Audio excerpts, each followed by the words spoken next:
Hi guys, welcome back to Removing the Veil. My name is Liz, and I am not here with my husband Zach, but I am here with a friend who, for the sake of being anonymous, we're just going to call her Zach.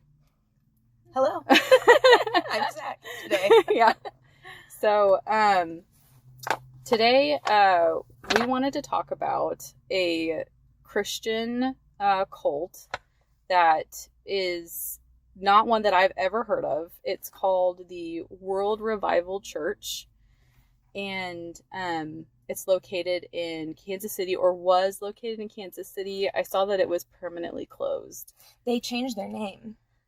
Okay. Because so many people figured out what they were doing. They, and there was a lot of, like, news coming after them and stuff. So they changed their name. I don't remember what they call it now. But they're still there. Okay. It's called Revive now, right? Yes, I think that's it. So that's what was so confusing to me, because when I was looking into it, I wasn't finding a whole lot on it, but I found this other church called, like, Revive, and I was listening to some of that, and I was like, is this it? Like, I couldn't tell. So anyways, so they're still up there, Mm-hmm. right? And they have a branch in Tennessee now, too, actually. So they're expanding. Yeah. Okay. So this is kind of a newer cult church, but it's crazy. Do you know how long it's been around? At least 20, 30 years, I would think. They started off in Smithton, I think. So this guy was a pastor there, and then had dreams of becoming rich and famous. Mm. So they raised all this money. He was telling people in his congregation they were going to build a new church building or whatever. So he got all the money and then was like, oh, actually, I'm going to Kansas City, so you guys come with or don't, and if you don't come with, then this is a problem, so like everyone moved up to Kansas City. Oh yeah, so everybody followed them. Yeah. Whenever they created this new church. Yeah. So I wanted to start with just, what was it like for you going to church there? Can you just kind of give me, like, maybe how long you went there, and just, how did it start, and when did it start getting weird for you? For me, it was weird immediately. Okay. Like, I went, it was 5 times or less, but my family had been going there for about a year. I have, my aunt and uncle and a bunch of cousins went there they're still there, but they had been there for 2 or 3 years at that point, I think. And like, they talked it up. My parents actually moved to Kansas City to attend that church. And they kind of told me about it before I moved there. Like, yeah, we go 4 days a week, and that's why I can't talk to you all the time, because I'd try to get a hold of them. And they were always there. How old were you at this point? I was 18 and 19. Okay, so you were a young adult. Yeah. You didn't really have to go, but... Right, yeah. Okay. So I moved there, and they told me all about it. So I was like, well, maybe they just all really like to be there, So I went, and I remember the first thing when I went in, I went to, my parents were, like, sitting, like, not the front row, but, like, up in the front-ish area, I would say, like, front half of the building. So I went up there to go sit with them, and, like, someone came and tapped me on the shoulder, and they were like, you can't sit up here. Oh. Because it was like, we don't know you, and you're not, like, dressed like everyone else, and so we don't know if you're gonna look good for the cameras, so you have to sit in the back. Oh. So, like, I went to sit with my family, and then it was like I got escorted to the very back row against the wall, That's rude. Yeah, it was really weird, and I was like, what is that about? But they were on Daystar. Everything was about making a good impression for the TV show, like, everything. And so they start out with, like, the praise and worship time, which, it was okay. It went, like, I want to say 45 minutes, but it was, like, everybody was kind of doing the same thing, which was kind of weird also, like, so everybody that was in the front half of the church that was allowed to sit up there, everyone went up to the front, and everyone was, like, waving their hands and stuff, but, like, all the same. Everyone was doing, like, the exact same thing, which I thought was kind of weird, but again, it was like, well, maybe they just hang out so much they all, Yeah. So this is a more charismatic church. Yes, definitely. Right. So And you they talk had, about like, them the waving their healings hands. Okay. Okay. And I use quotation marks for healings because we find out later that they faked a lot of that for the TV show. Okay. And what TV show were they on again? They were on Daystar, the Christian channel, and I don't know what their show is called. They had several shows though, so their services were on there, and then the pastor was Pastor Steve and Kathy. They had another show, I think. They had like a sketch show. It was supposed to be like sketch comedy, but it was weird.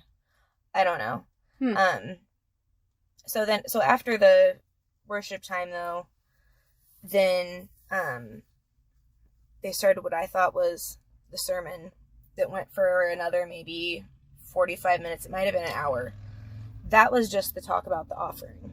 That was not the sermon. That was like... So they spent an hour talking about the offering. Yes. Okay. Like... And why you should tithe and all that kind of stuff. And if you don't give all that you have, then you don't trust God. And if you don't give your last penny, then he knows that you don't believe in him. And, Yeah. Like, blessings will not come your way.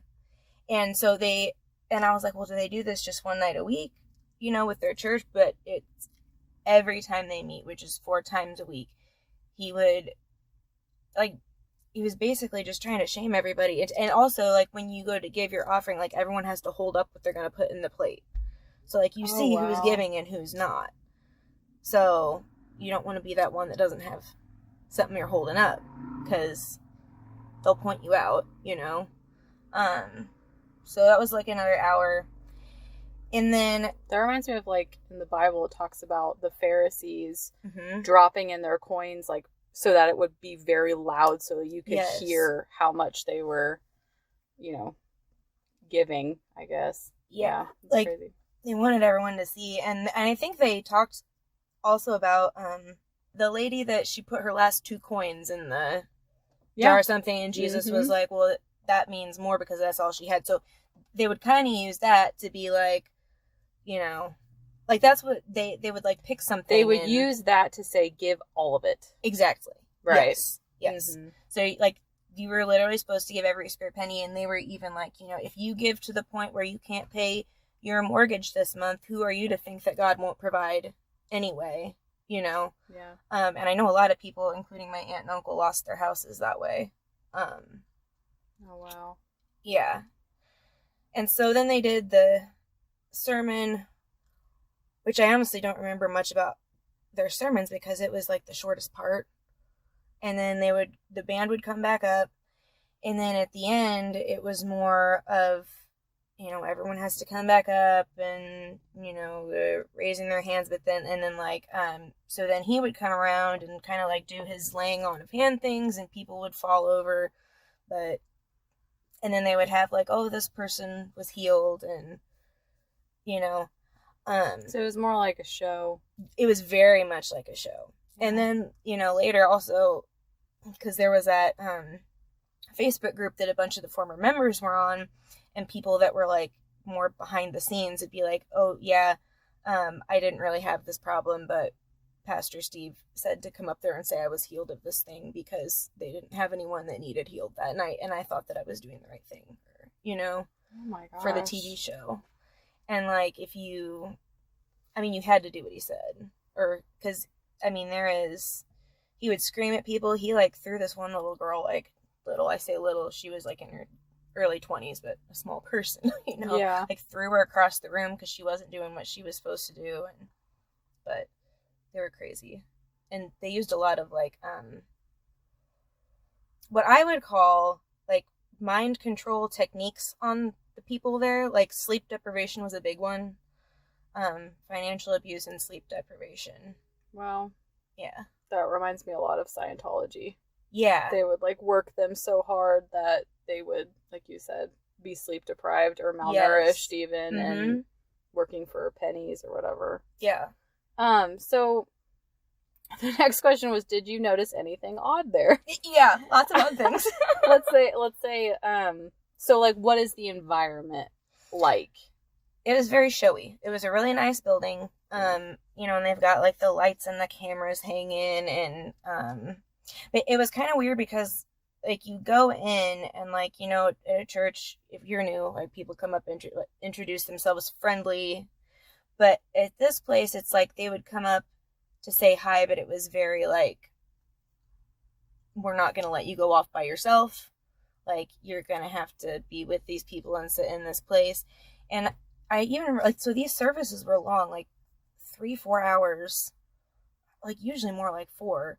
And like, so I left to go like out to the bathroom in the middle of it, and it was even like a hassle like getting out of there, like, well, where are you going, why do you need to go, you know, the guy at the door.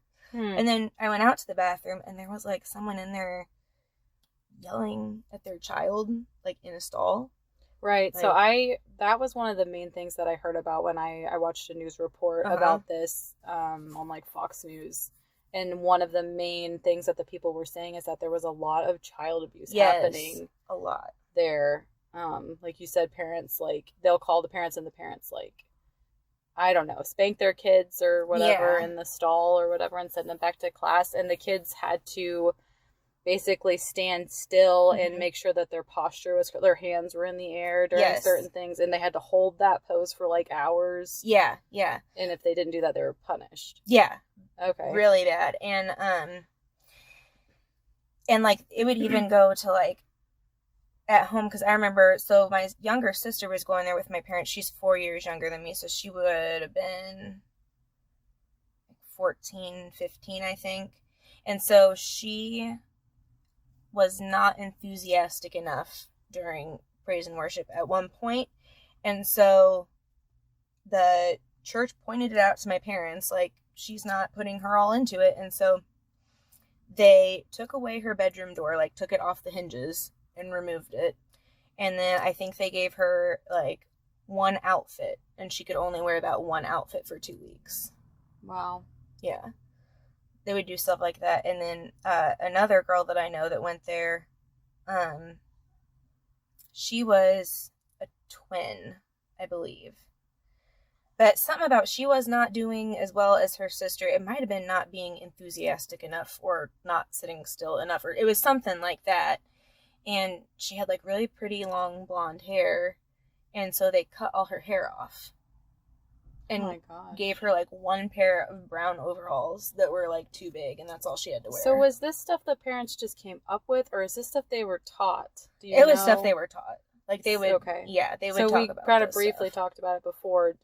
There are books that that they have that talk about child rearing or whatever you want to call it. Yeah, they have all kinds of books, and they're really weird about stuff. Like, they don't want you reading anything that Pastor Steve and Kathy didn't write. Okay, so he wrote all of these books. Yes. Okay. Yeah, they did. And like, you're not supposed to, like, when did these people have time to do anything else, really, you know? But if you're gonna read something, it has to be one of his books. Even like over the Bible, like, you read one of his books. Wow.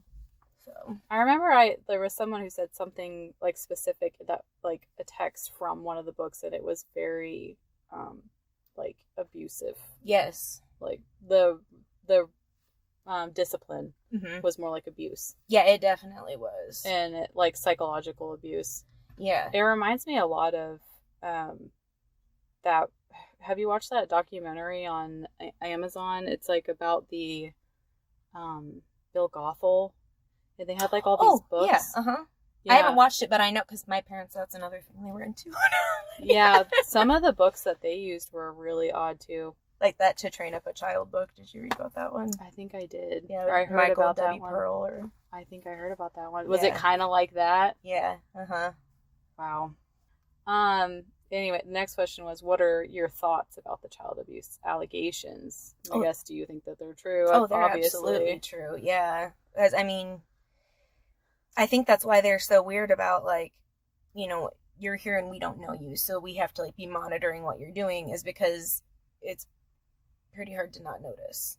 You know? So it's mostly just the parents doing it, and they're doing it because of the books that they're told to read. Yeah, well, and, like, the church will come and be like one of the pastors or higher ups will come and be like, your child did this and you need to get that under control, or, and make suggestions. I think because with my sister, with them taking her door and her only having the one outfit and then the other girl only having the one outfit too, that has to be something. Yeah, it has to be linked, that they teach them. Yeah, and I kind of remember it having something to do with like, oh, you're failing because you're too vain, so we're gonna take you down a notch. Oh. So what was the deal with being enthusiastic about worship? Was that just for the cameras? I mean, their purposes was just for the cameras, but I don't think that the people there think of it that way. Yeah, I watched, I think, 1 or 2 worship videos that were on YouTube. Mm-hmm. They definitely looked older, maybe 10 years old. Mm-hmm.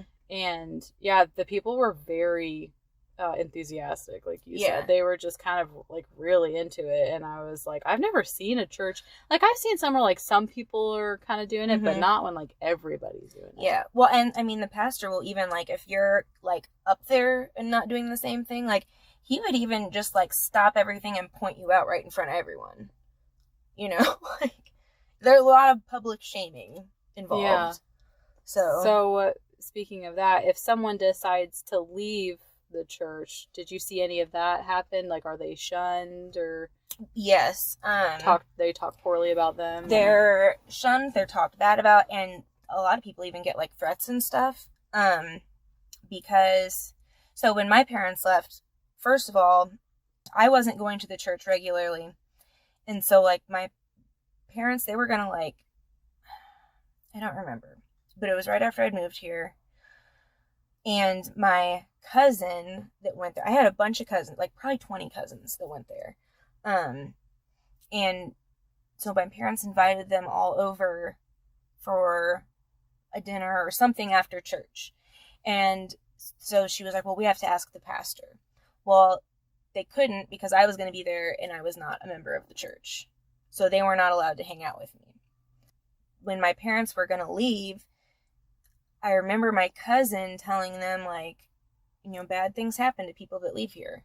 Like, you're going to want to watch out. Bad things are going to happen to you. And I don't remember any of the stories, but there have been bad things happen to people who left because of something they have caused to happen to people in the church out of, like, it. Like, they get revenge because they don't want people talking about it. Like, if you talk about it, and they will have people follow you also. Wow. And so then also, like, if you have left the church and then somebody who's still in the church has to be around you for some reason, like they can't get out of it. So like when my sister got married, she invited my aunt and uncle. They could only come to her wedding if they brought 2 other members of the church that did not know my sister with them. Okay. But for what purpose? To make sure that they're not going to be talking bad about the church together. Oh, okay. Just to kind of like bullying or whatever. Yeah. Yeah. Like they watch you pretty close in everything that you do. And there's people from the Department of Homeland Security that work there. And I remember one of them saying, like, we can, like, even in your house, we can watch you and see what you're doing. Like, we have machines that we use at the Department of Homeland Security, and we can use them for whatever we want. And, like, I can look at your house and see what you're doing anytime I want. That is so bizarre. It is really weird. So, this is so crazy. So, how was the church cult like? I guess it's funny how you've already kind of answered the question before I ask it. Sorry. So, it was cult-like in that there's a lot of control. Mm-hmm. And like you said, it's kind of weird that these people would do any of these things without some sort of mind control. Right. So do you know anything about the teachings that would make somebody want to, or like, what do they get out of this? I honestly don't know. I think that I will say, and I don't know how you feel about this stuff, but like I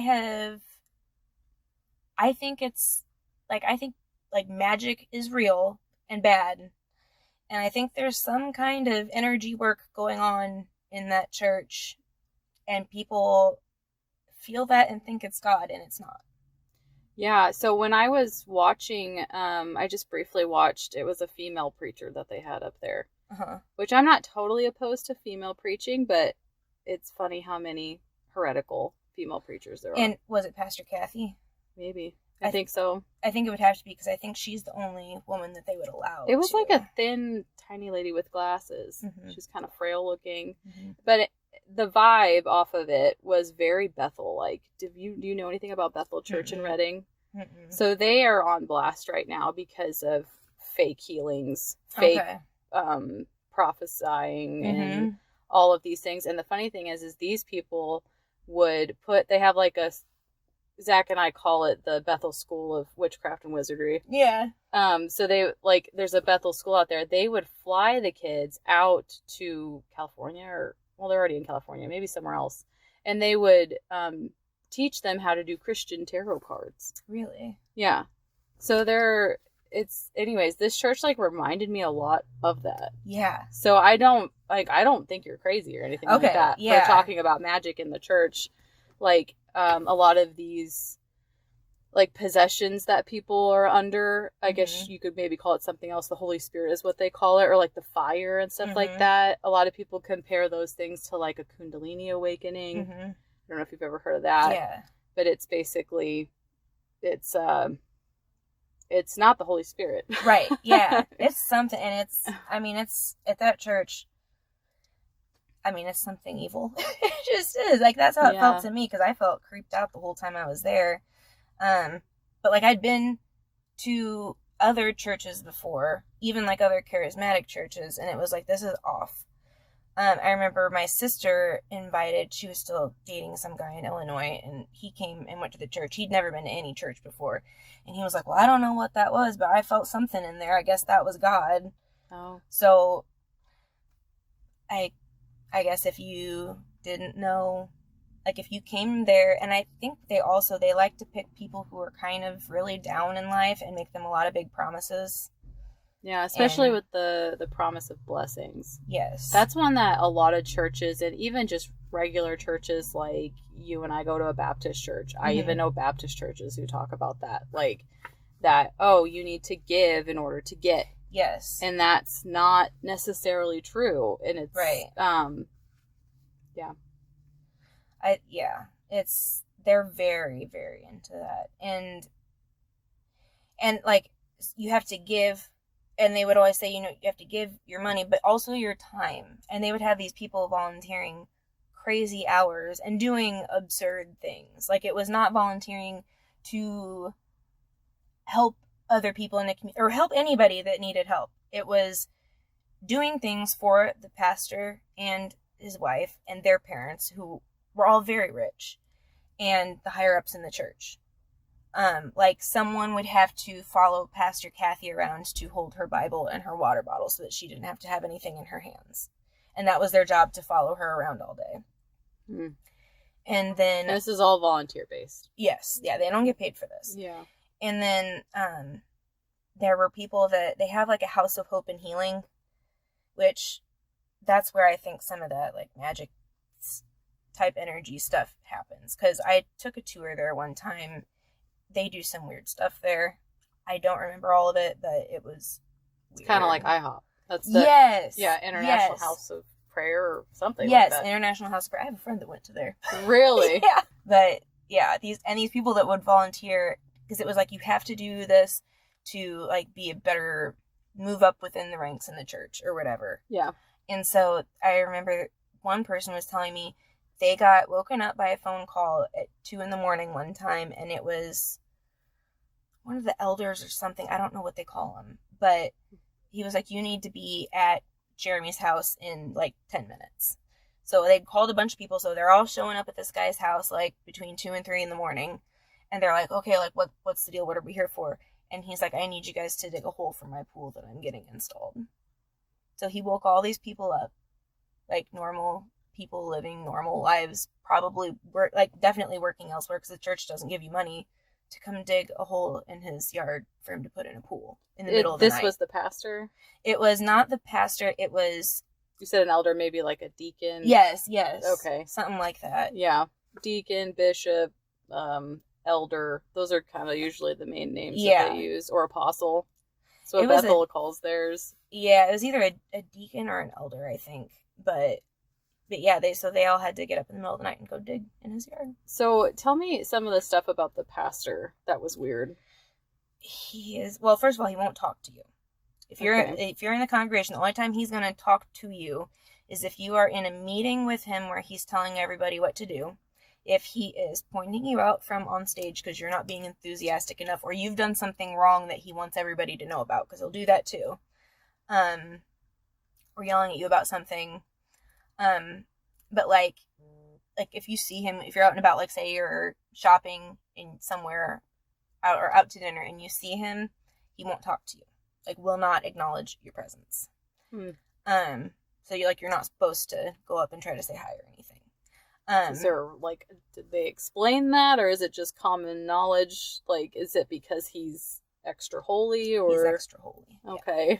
And so he has people that do everything for him. So, like, people go out and do his shopping and, like, get him his clothes. He wears a new pair of glasses every single day. Will only wear a pair of glasses once. Just really weird stuff. Like, they treat him like he's a prophet or a god. Well, and they think that they are the only real Christians. So if you leave the church, you're going to hell. And everybody who is not in that church is going to hell. He is the only one that knows the true way to heaven. Wow, this is almost like, it is. It's like any other Christian cult that we've talked about. Like, it's a lot like, it reminds me of so many. It reminds me of Mormonism, and that Joseph Smith thought that he was the one, and then he gets all these followers. This guy sounds like another, like, he thinks he is it. Well, here, like, after I went there, I only went a few times, and then it was like, this really reminds me of something, because I've always, like, read and watched a lot of things about cults. So there's a documentary on Jim Jones. Is this the one that made them drink all the cyanide? The Kool-Aid? Yes. Yeah. Yes. He reminds me of the Kool-Aid guy. Like, the whole church does. Like, wow. Because even with, like, them moving that church from that Smithton area to Kansas City, like, these people thought if they weren't in his church, they were going to go to hell. So, of course, they had to move with the church. It just kind of makes you wonder, like, how did that start? You know? Yeah. Like, I don't know. Yeah, I would say it's very cult-like, but it's something new in that, like, it reminds me of a lot of Christian churches. Like, at least, like, the way it looked and stuff like that. It kind of looked like health and wealth gospel, you know, really charismatic, you know, just like almost like a normal kind of church that you would see on TV. Yeah, well, but that's the image that they want. From what you're saying, it sounds more like, like something you wouldn't want to be a part of. And it would be, like, more obvious, hey, don't be a part of this. Yeah. Like, if you've been to a normal church, I think, and you went in there, and especially if you have been to a church that's good, and you went in there, I think most people would see pretty immediately, like, this is off. Yeah. You know, but they make it look real good for the cameras. It's stuff that happens that people don't see. Because they have a school there, too. I don't know if I saw that. I saw that they had, like, a K through 12 school. Mm-hmm. Yeah, and scary. It's really scary. Poor kids. Yeah, I feel really bad for all the kids that go there, and they, like, you can tell things are not right with them just from the ones that I met. They're not well. Like, there was one of them, like, my mom saw one of them, like, pass out from being hungry, because that's the other thing, they will, like, withholding food from your kids as punishment is a big one too. It's so weird. There was just this story that came out about this. It was a YouTube mom, but she's Mormon, and she just got arrested for, like, she was, like, tying her kids up with, like, duct tape and, like, not feeding them. Oh my gosh. As punishment. Yeah. It sounds so similar to, like, what these parents are doing, and you kind of wonder if they're all reading the same book.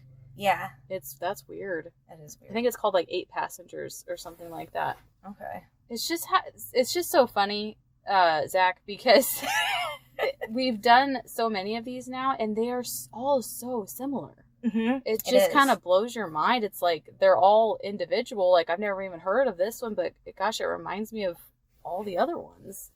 Yeah, well, and that's why I think there's got to be some kind of energy, something that is in there Yeah. that gets people sucked in. And like a lot of these people truly, I mean, they truly believe what they're doing. Like the people at the top don't. I know. How could they? I would hope. But I mean, like the people that go and like put themselves through all this stuff, like I really do think that they think they have to, or they're gonna go to hell. Yeah. Yeah, because you kind of like, what other enticement is there? I know, at least with like some of the Mormon stories I heard, people came out of Mormonism, they were always really scared that they were going to lose their blessing. Mm-hmm. They were always talking about that. Like, if I don't do these things that the church wants me to do, I'm not going to be blessed. Mm-hmm. And sometimes that can even be a factor, even in regular Christian churches. Yeah. They're saying, it's about what you do and how you present yourself, when that's not what it's about at all. Mm-hmm. I've even heard it in churches that I've been to here recently, and they talk about, make sure that you're putting your money into this church. Yeah. The church is not a building. Right. The church is made up of many believers all around the world, and we're all a part of the body of Christ, it's a spiritual church. Mm-hmm. It's not, like, I think that there can be Christians in all different places, in all different denominations. It's all about placing your faith in Jesus. It's not about what you do. Mm-hmm. And they just totally flip that on its head, and it's all works based, and it's all image based, and they make all these strange rules about, especially like we were talking about then the Amish and Mennonites and stuff. You can't wear buttons, or you can wear buttons, or you have to wear black, or you can't wear colored socks, or it's just all this stuff, and it has nothing to do with life after this life. It's just weird stuff that men make up. And I hate more than anything is the child abuse. Yeah. It's awful. Bad. The things that these people do. So how is your like family now? Like, what do your parents think? What about your cousins? Like, is anybody else out, or? No, all my cousins and my aunt and uncle are still in it. I have not talked to them since, back when I was 19, or maybe I just turned 20 when I had moved here. So, like 14, 15 years ago or something. That's the last time I talked to him, was when my cousin said, well, we can't come hang out with you because the pastor said no because you don't go here. So that was the last time I talked to any of them. And then my uncle would still try to call my dad every now and then through, like, every couple years. But it would always be like, oh, why don't you come to church with us, and then we'll go and do whatever, And so then the last time he pulled that, my dad was like, until you guys are done with that place, we won't be speaking anymore. Blocked them all. So how did your parents get out? Like, how did they open their eyes, or how were their eyes opened? I told them that I was in a very bad situation where I was living in Illinois, and I came to live with them. The church was crazy and I couldn't take it, so I moved back to Illinois, and then they wanted me to come back with them. And I said, I'm not going to come live with you guys unless you stop going to that place, because I can't take it. And so that's when they stopped. And after they had been out, it only took like a week or two, like a month tops. And they were like, wow, that was crazy. How did we get sucked into that? But that's the thing though. Like, they keep your mind so busy at this church because you have to make sure you're doing all the right things. You're giving the money, and then you're worried that you won't have money because you've given all of it to them. And the sleep deprivation, and you have to be there if you're not doing something else. And like, your mind is so busy, I don't think you even have time to question it. So then as soon as they were out and not doing all that stuff, it's like, oh wow, let's think back and look at all this that isn't normal. And like, yeah, but like, I don't, like, once you're out of it, it's like the glasses come off or whatever. Yes. And you realize, like, oh yeah, and you realize, like, here I am, like, still living. I can still read my Bible and pray, talk to Jesus, and like, I don't need all of them to do that. Yeah. Yeah, I think that's where, like, the big virus thing that happened a few years ago, trying to be discreet, like, helped me a lot. Like, being like a new Christian and like just sifting through all of these Christian religions. I'm like, which one is right? Yeah. I think everybody has that question. And, then we're all stuck at home, and it's like, oh, I can talk to Jesus in my room. Yeah. Like, I can confess and pray and read my Bible, and Mhm.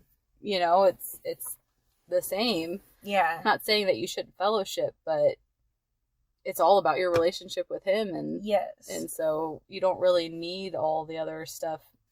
Is there anything else that you want to?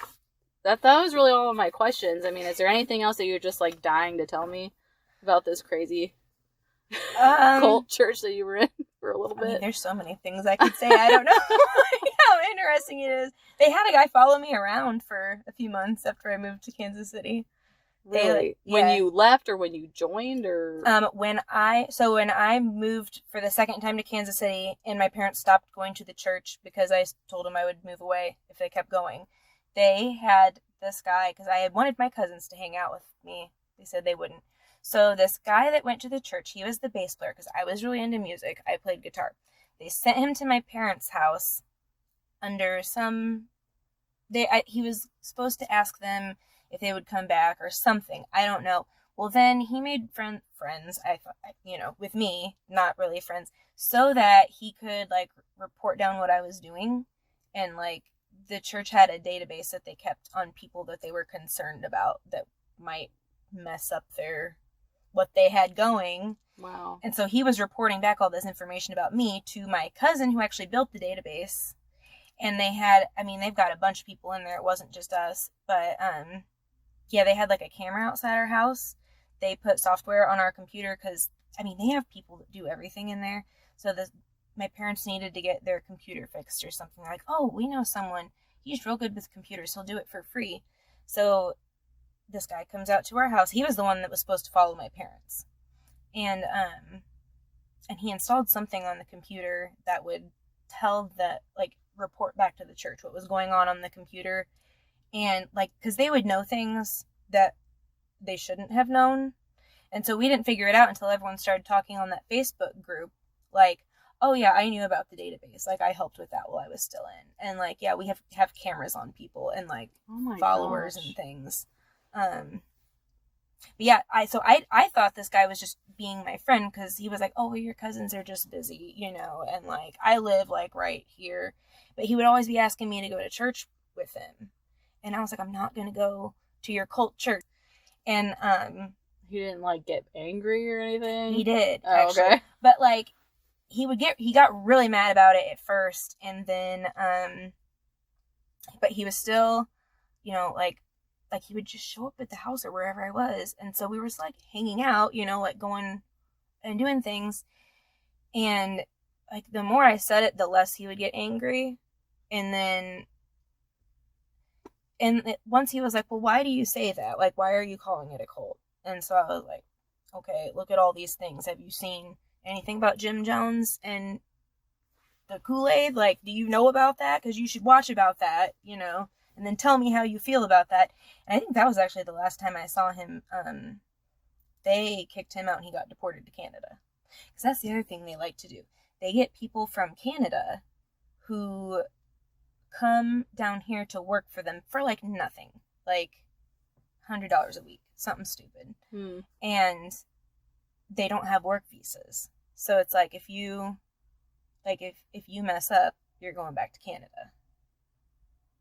There's a lot of, like, threatening and manipulation. Yes. And that's crazy. It is nuts. Like, it's creepy. And, like, my parents have even been like, because when I was still up in Kansas City, I remember at one point I was like, I should just go there, like, some, one of these nights to their services and just, like, see what everyone's doing. And they were like, don't go, it's not safe. Like, they watch people and we'll have them back here at our house. And so they were trying to get you to come back, though, while also being like, we can't be around you, but you should come back. Yes, they didn't want my cousins hanging out with me.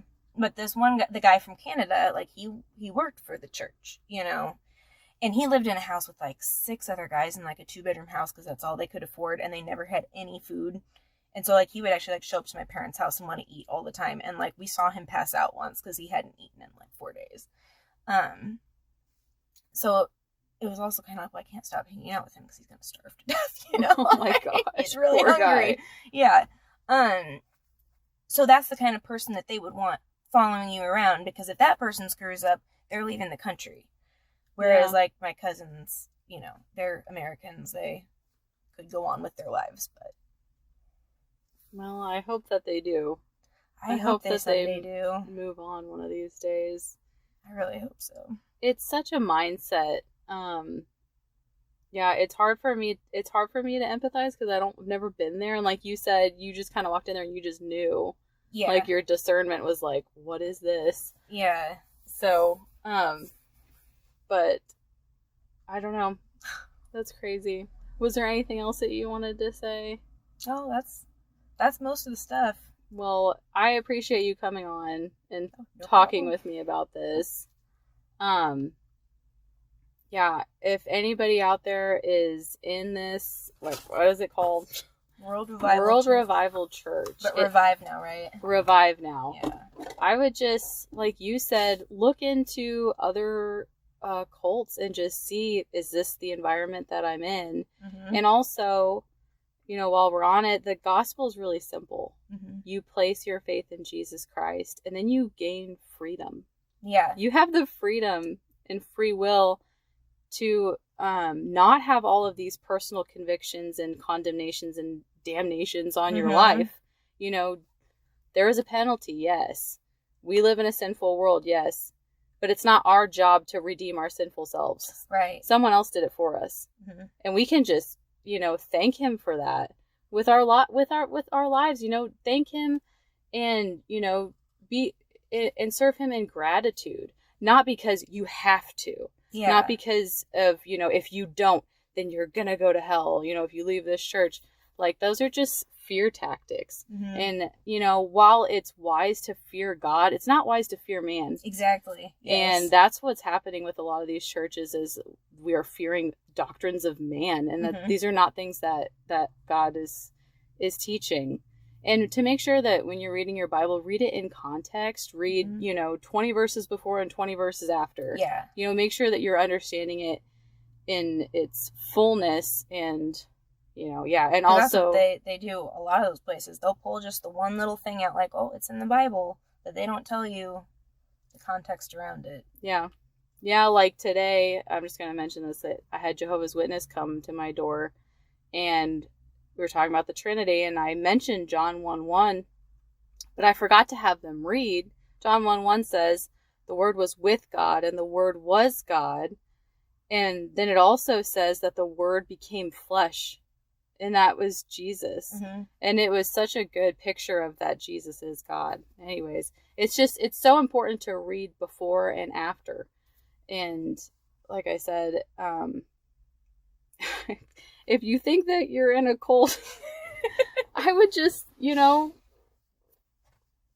your research. I mean, we live in a time where there is a lot of information out there, and just know that the signs of a cult, meaning that like they will shun you and shame you if you leave, that they're demanding and deprivating to your health and well-being. And they give out their own punishments, I would say, because if you have consequences from God, but it shouldn't be like, I don't know, like you screwed up and so we're gonna ship you to Canada.